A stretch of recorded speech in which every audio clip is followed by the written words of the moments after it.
पार्वतीपते हर हर महादेव शिव शिव शम्भो हर हर महादेव नमः पार्वतीपते हर हर महादेव शिव शिव शम्भो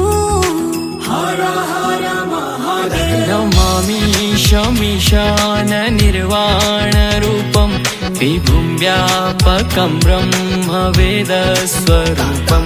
निजं निर्गुणं निर्विकल्पं निरीहं चिदाकाशमाकाशवासं भजेऽहं निराकारमुङ्कारमूलं तुरीयं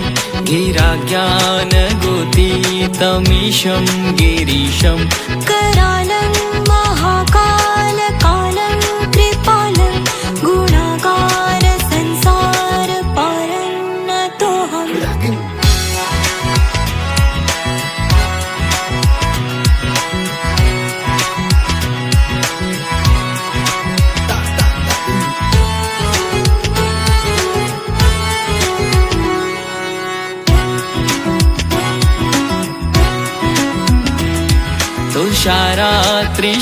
तुषारात्रिशङ्कर्षगौरं गभीरं मनोभूतकोटिप्रभाषी शरीरं स्फुरन्मौलिकल्लोलिनी चारु गङ्गा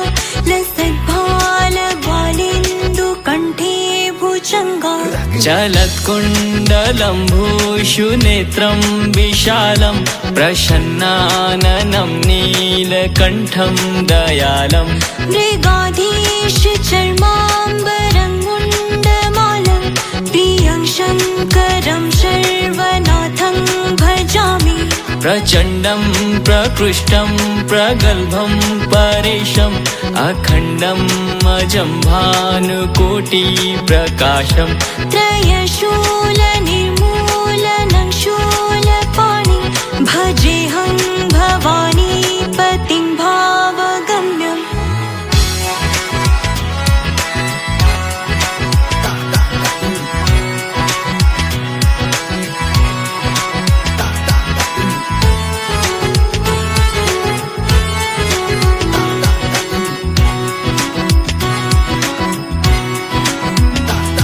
कलातीत कल्याण कल्पान्तकारी सदा सज्जनानन्ददाता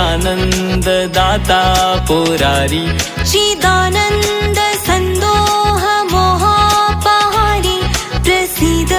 प्रसीद प्रभो मन्मथारी न यावत् उमानाथ पादारविन्द भजन्ति हलोके परे वा नराणाम् न तावत् सुखं शान्ति सन्तापनाशं प्रसीद प्रभो सर्वभूतधिवासं न जानामि योगं जपं नैव पूजां न तोऽहं सदा सर्वदा शम्भुतुभ्यं जराजन्म दुःखोग्रतातप्यमानं प्रभु पाहि आपन्नमामीश शम्भु नमः पार्वतीपते